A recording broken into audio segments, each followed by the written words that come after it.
श्री स्वामी समर्थ. श्री स्वामी समर्थ अनुभव कथा आहे.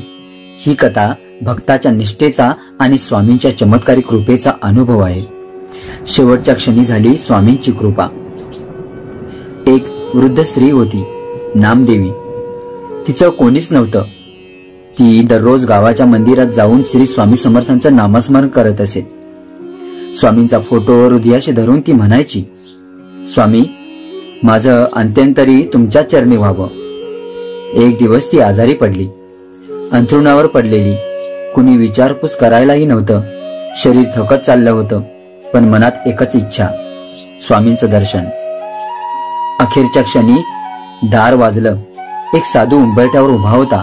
हातात कमंडलू, कपाळावर भस्म, डोळ्यात तेज. तो म्हणाला, बाई, तुझ्या प्राणांचं अंतिम स्नान आणि मंत्र करायला आलो आहे. तुझ्या स्वामींनी पाठवून दिलंय. नामदेवीच्या डोळ्यात पाणी आलं.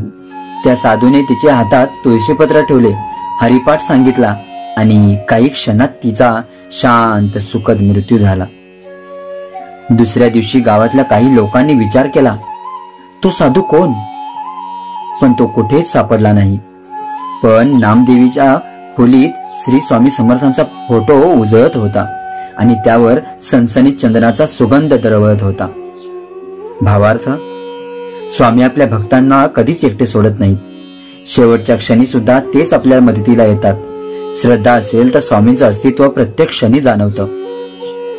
श्री स्वामी समर्थ.